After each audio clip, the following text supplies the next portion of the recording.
Bienvenidos a nuestro podcast La Biblia en un año, episodio 233. Estamos en este espacio Luz que ilumina mi camino para ejercitarnos para la eternidad. Estaremos ejercitándonos en la disciplina de la oración y la lectura de la palabra. El tema del devocional de hoy es Aférrate a tu paz.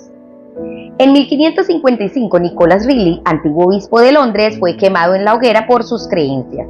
En la noche anterior a la ejecución de Ridley, su hermano se ofreció a quedarse con él en su celda para ayudarlo y confortarlo. Nicholas declinó la oferta y respondió que tenía intención de irse a la cama y dormir tan plácidamente como estaba habituado a hacerlo durante toda su vida. Porque conocía la paz de Dios, pudo hallar reposo en la fuerza de los eternos brazos de Dios, sabiendo que colmaría sus necesidades. La paz es una gran bendición. Paz es una palabra que tiene un enorme significado en la Biblia. La palabra hebrea para paz es shalom, que traduce en griego como eirin, que significa mucho más que la ausencia de guerra u hostilidades. No es solo la ausencia de ciertas circunstancias, sino la presencia de Dios y su reino. Significa entereza, solidez, bienestar y unión con Dios, todo tipo de bendiciones y parabienes. Para traer paz a los demás, primero necesitamos encontrarla dentro de nosotros y aferrarnos a ella. Vamos a ver en la palabra de Dios lo que nos habla de la paz. Le invito a que abra su Biblia en Salmo 101, del verso 1 al 8, que es todo el capítulo 101, y vamos a estar leyendo en Nueva Traducción Viviente. Dice así, Salmo de David: Cantaré de tu amor y de tu justicia, oh Señor, te alabaré con canciones. Tendré cuidado de llevar una vida intachable. ¿Cuándo vendrás a ayudarme? Viviré con integridad en mi propio hogar. Me negaré a mirar cualquier cosa vil o vulgar. Detesto a los que actúan de manera deshonesta y no tendré nada que ver con ellos. Rechazaré las ideas perversas y mantendré alejado de toda clase de mal. No toleraré a los que calumnian a sus vecinos, no soportaré la presunción ni el orgullo. Buscaré a personas fieles para que sean mis compañeros. Solo a los que sean irreprochables se les permitirá servirme. No permitiré que los engañadores sirvan en mi casa y los mentirosos no permanecerán en mi presencia. Mi tarea diaria será descubrir a los perversos y liberar de sus garras a la ciudad del Señor. Vamos a ver el punto número 1 de este devocional, basado en este salmo que acabamos de leer. Paz con Dios. Paz y silencio, en el buen sentido de la palabra, suelen ir de la mano. Este salmo habla de cómo Dios reducirá el silencio a los malhechores y defamadores. David canta al amor y a la justicia de Dios. Hablamos mucho del amor de Dios, pero no tanto de su justicia, la cual es de igual importancia. El amor sin la preocupación por la justicia no es amor verdadero, pues el amor clama por justicia. Solo los de conducta intachable pueden habitar con él, estar a su servicio y prevalecer en su presencia. La difamación, el orgullo y el engaño son pecados de boca, corazón y acción que hacen que caiga sobre nosotros el juicio de Dios. Gracias a Dios por la cruz, donde el amor y la justicia se unen y la verdad y la misericordia se encuentran. Ahí es donde Dios es a la vez justo y justifica a quienes tienen fe en Él. Sin la cruz seríamos extirpados del Señor. Vamos a orar. Amado Señor, perdónanos. Perdónanos en este momento. Queremos pedirte perdón primeramente, porque muchas veces hemos difamado, hemos tenido orgullo y hemos engañado, y estos son pecados de boca, corazón y acción. Tenemos muchas veces pecados con nuestra boca, al insultar, al agredir a otros verbalmente. Señor, perdónanos. Perdónanos por los pecados de acción y los de nuestro corazón. Te pedimos que nos limpies con tu sangre preciosa. Te damos gracias porque has sido justificado, porque he podido ser justificado por medio de nuestro Señor Jesucristo, por ese sacrificio en la cruz y porque podemos estar en paz contigo. Ayúdame a traer este mensaje de amor, justicia y de paz al mundo entero. Te lo suplico en el nombre de Jesús. Amén. Ahora le invito a que abra su Biblia en primera carta del apóstol Pablo a los Corintios. Primera de Corintios capítulo 14, vamos a leer desde el verso 20 hasta el verso 40. Recuerden que estamos leyendo en Nueva Traducción Viviente. Amados hermanos, no sean infantiles en su comprensión de estas cosas. Sean inocentes como bebés en cuanto a la maldad, pero maduros en la comprensión de asuntos como estos. En las Escrituras está escrito: hablaré a mi propio pueblo en idiomas extraños y mediante labios extranjeros, pero aún así no me escucharán, dice el Señor. Así que como ven, el hablar en lenguas es una señal, no para los creyentes, sino para los incrédulos. La profecía, sin embargo, es para el beneficio de los creyentes, no de los incrédulos. Aún así, si los incrédulos o la gente que no entiende esas cosas están en reunión de la iglesia y oyen a todos hablando en un idioma desconocido, pensarán que ustedes están locos. Pero si todos ustedes están profetizando y los incrédulos o la gente que no entiende esas cosas entran en la reunión, serán convencidos de pecado y juzgados por lo que ustedes dicen. Al escuchar sus pensamientos secretos, quedarán al descubierto y caerán de rodillas y adorarán a Dios, declarando: en verdad, Dios está aquí entre ustedes. Un llamado a adorar con orden. Ahora bien, mis hermanos, hagamos un resumen. Cuando se reúnan, uno de ustedes cantará, otro enseñará, otro contará alguna revelación especial que Dios le haya dado, otro hablará en lenguas y otro interpretará lo que se dice. Pero cada cosa que se haga debe fortalecer a cada uno de ustedes. No más de 2 o 3 deberían hablar en lenguas. Deben hablar uno a la vez y que alguien interprete lo que ellos digan.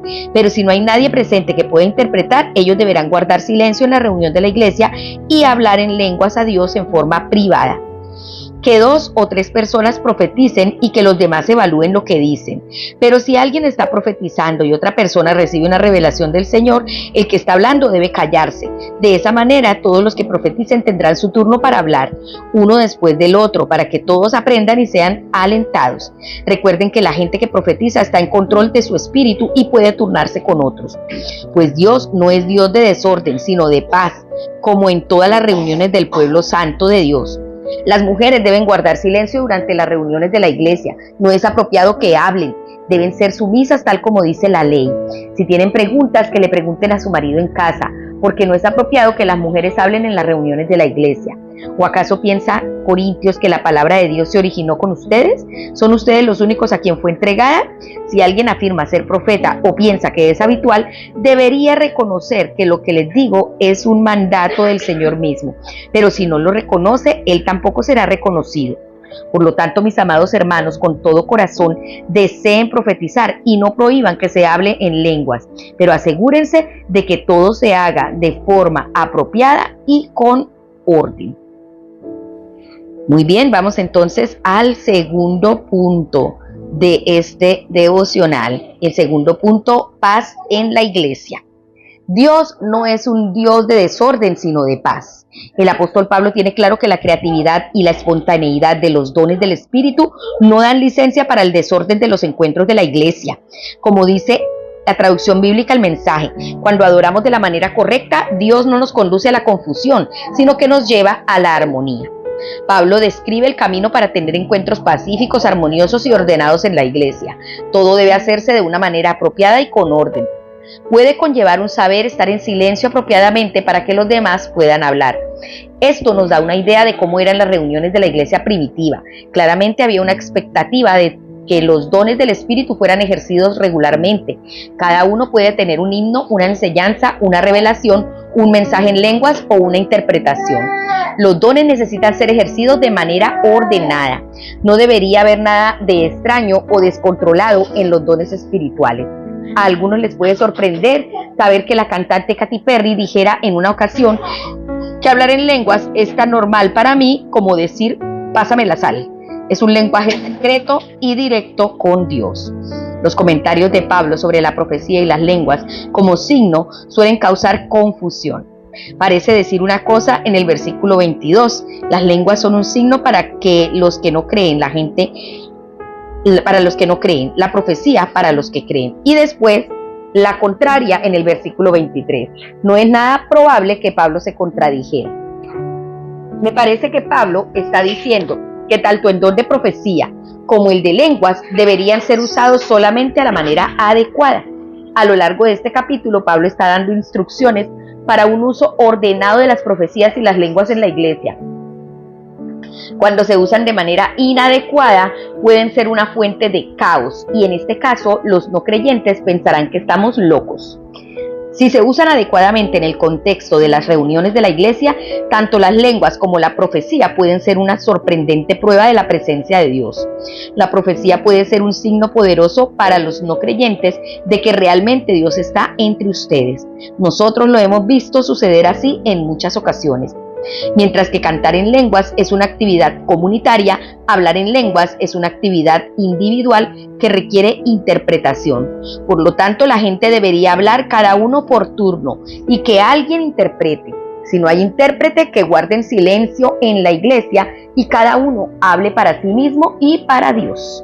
De la misma manera, las profecías deben darse por turno. No hay límite al número de profecías. El que las pronuncia siempre tiene el control completo. El don de profecía está bajo el control de los profetas. En el mundo demoníaco, los espíritus toman a una persona y ésta pierde el control, pero no es así con el Espíritu Santo. Una persona que esté hablando en lenguas o profetizando tiene el control completo. Puede empezar cuando quiera y elegir detenerse cuando quiera, porque Dios no es un Dios de desorden, sino de paz.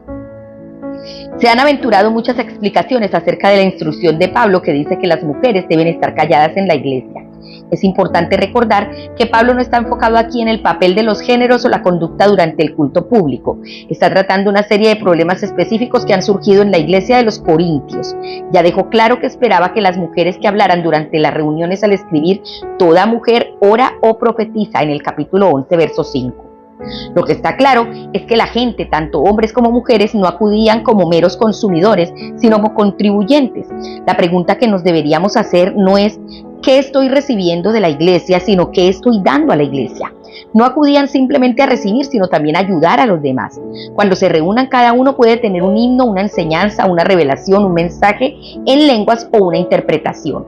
Todo esto debe hacerse para la edificación de la iglesia. Lo que podemos ver aquí, cuando Pablo dice que las mujeres callen, al parecer era que había mucho desorden y las mujeres, en lugar de estar concentradas en lo que estaba pasando, decían que iban a hacer preguntas, que estaban haciendo preguntas de lo que estaba sucediendo, pero realmente estaban armando desorden. Además, hay un tema más profundo allí, que es en el área sexual.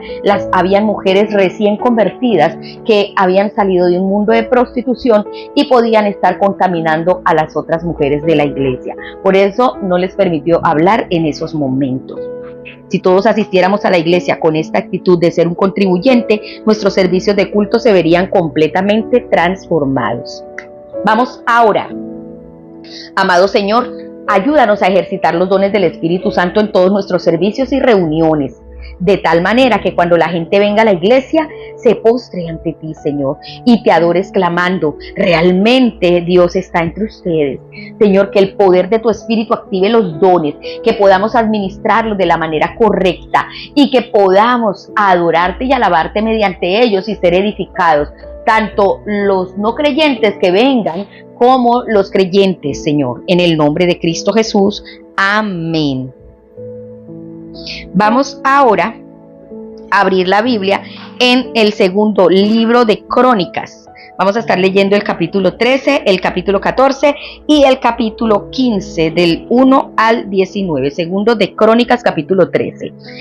Estamos leyendo en Nueva Traducción Viviente.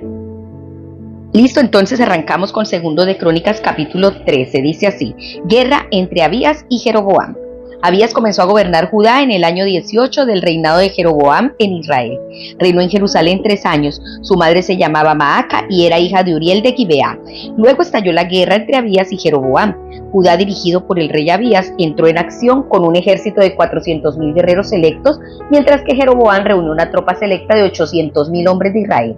Cuando el ejército de Judá llegó a la zona montañosa de Efraín, Abías, de pie sobre el monte Semaraim, le gritó a Jeroboam y a todo Israel: escúchenme, ¿no se dan cuenta de que el Señor Dios de Israel hizo un pacto duradero con David y le dio a él y a sus descendientes el trono de Israel para siempre?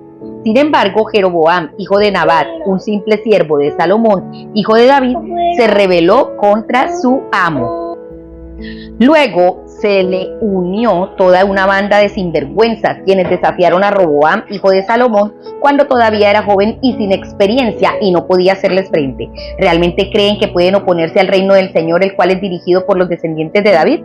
Puede que ustedes tengan un enorme ejército y tienen esos becerros de oro que Jeroboam les hizo como dioses, pero han expulsado a los sacerdotes del Señor, los descendientes de Aarón, y a los levitas, y han nombrado a sus propios sacerdotes, al igual que las naciones paganas.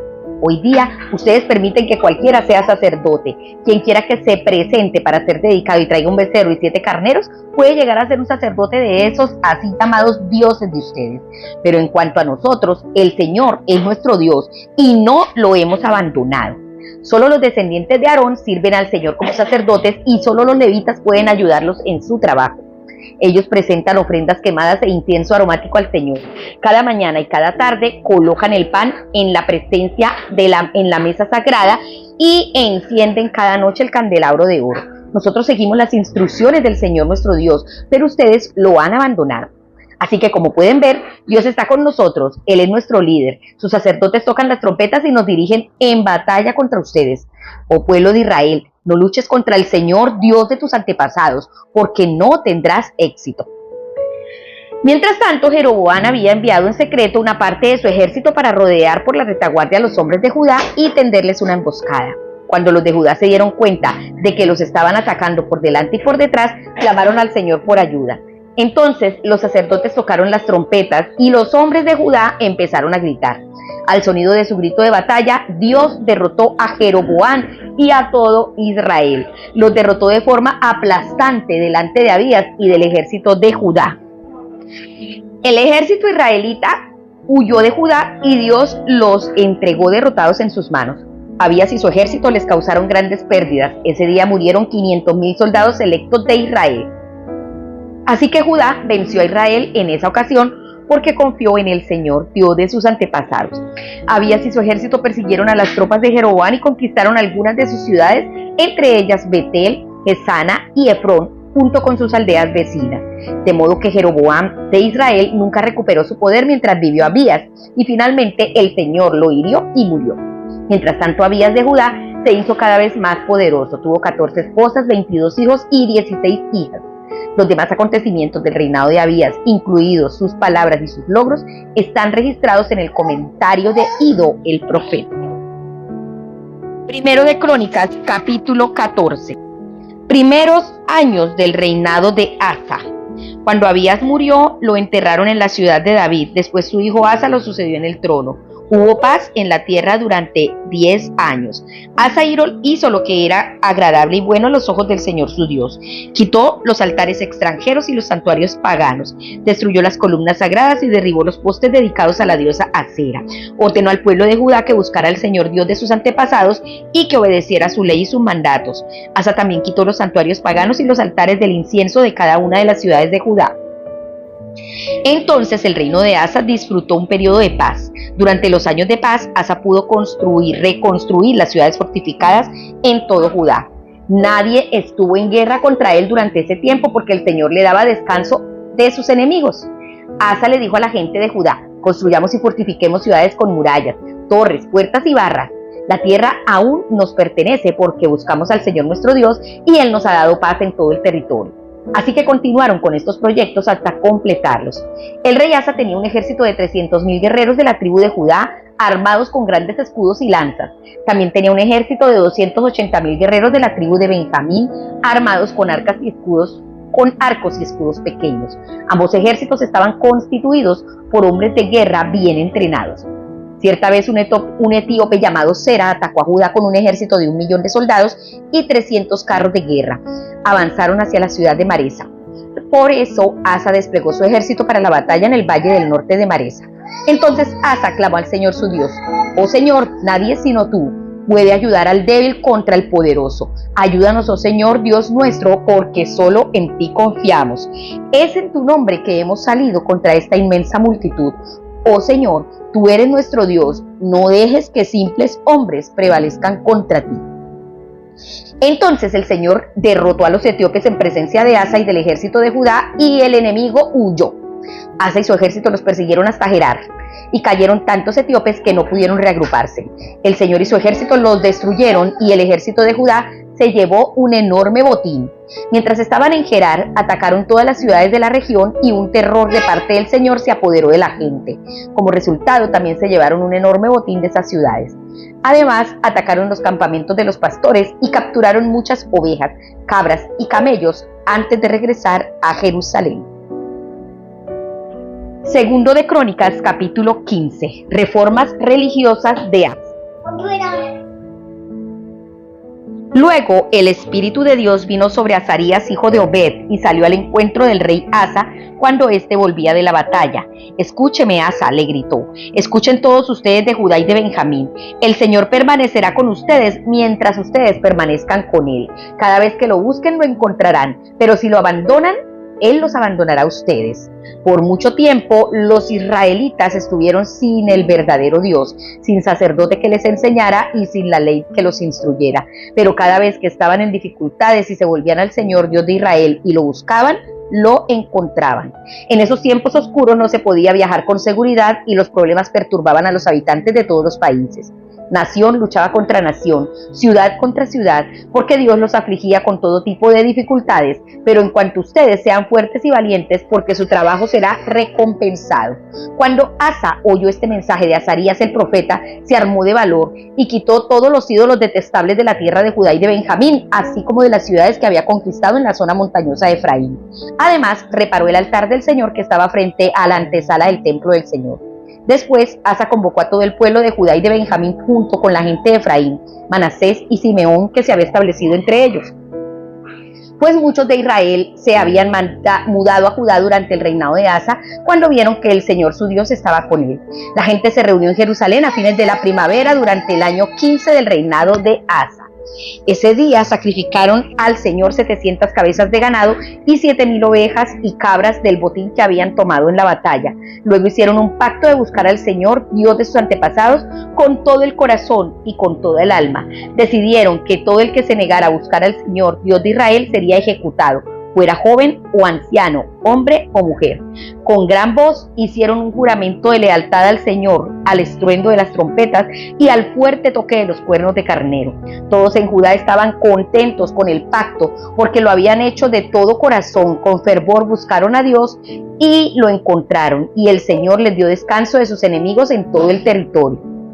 El rey Asa quitó a su abuela Maaca de su puesto de reina madre porque ella había hecho un poste obsceno dedicado a la diosa Será. Derribó el poste obsceno, lo hizo pedazos y lo quemó en el valle de Cedrón. Aunque no se quitaron los santuarios paganos de Israel, el corazón de Asa se mantuvo totalmente fiel durante toda su vida. Llevó al templo de Dios la plata, el oro y los diversos objetos que él y su padre habían dedicado. Asa, así que no hubo más guerra hasta el año 35 del reinado de Asa. Amén. Qué bueno leer de un hombre que en el gobierno hace las cosas correctamente, buscando a Dios de todo corazón. Y eso es lo que pedimos para nuestra nación. Por eso el tercer punto se llama paz en la nación.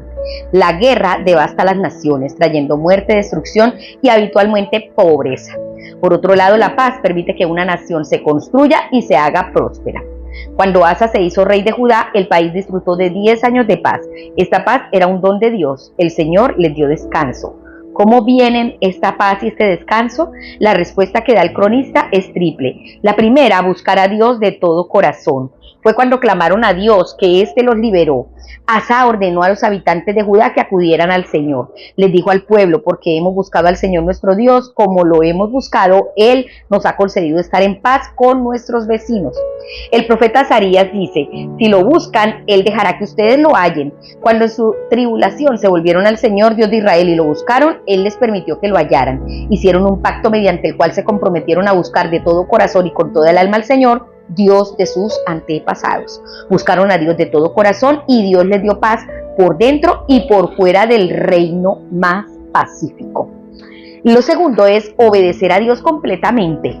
Cuando Asa escuchó la profecía, se animó. Asa le dijo a Judá que obedecieran su ley y sus mandamientos. El profeta Azarías dijo: si lo abandonan, Él los abandonará. Este pasaje es un ejemplo de la fidelidad de Dios para con nosotros cuando elegimos completamente obedecerlo. Y lo tercero es depender totalmente de Dios. Los de Judá salieron victoriosos porque confiaron en el Señor, Dios de sus antepasados. Asa invocó al Señor su Dios y le dijo: Señor, solo tú puedes ayudar al débil y al poderoso. Ayúdanos, Señor y Dios nuestro, porque en ti confiamos y en tu nombre hemos venido contra esta multitud. Esto es lo que significa permanecer fiel siempre al Señor. El resultado fue que el trabajo de Asa fue recompensado y el Señor su Dios estaba con él y tuvo paz y descanso. Amados, es que mientras haya un gobierno que busque al Señor y que lleve al pueblo a buscar al Señor de todo corazón, va a haber paz, va a haber tranquilidad, va a haber prosperidad. Por eso necesitamos un gobierno que ame al Señor. Vamos a orar. Amado Señor, yo quiero buscarte de todo corazón y obedecerte totalmente y depender de ti completamente, Señor. Oro para tener descanso y paz en mi propia vida, en la iglesia, en nuestras familias, en nuestra tierra, en nuestra ciudad y en nuestras naciones. Te lo pido en el nombre de Jesús. Amén.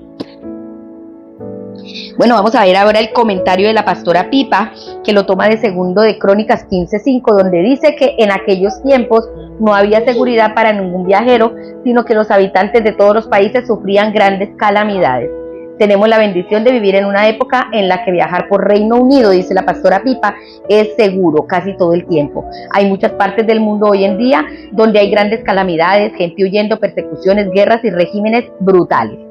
Sí, lo pudimos experimentar en Colombia. Durante este último gobierno, la guerrilla, los grupos al margen de la ley aumentaron en número y aumentaron en fuerza. Por lo tanto, ya no se podía andar ni viajar por las carreteras, no era seguro.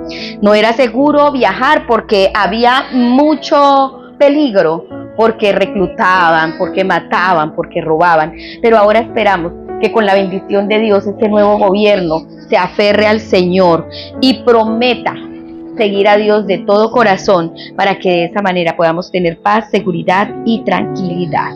Bueno, amados, hemos terminado este devocional. Aférrate a tu paz todos los días, no pierdas la paz por nada ni por nadie. Recuerda que lo primero es que tengamos paz para con Dios, que tengamos paz también en la iglesia,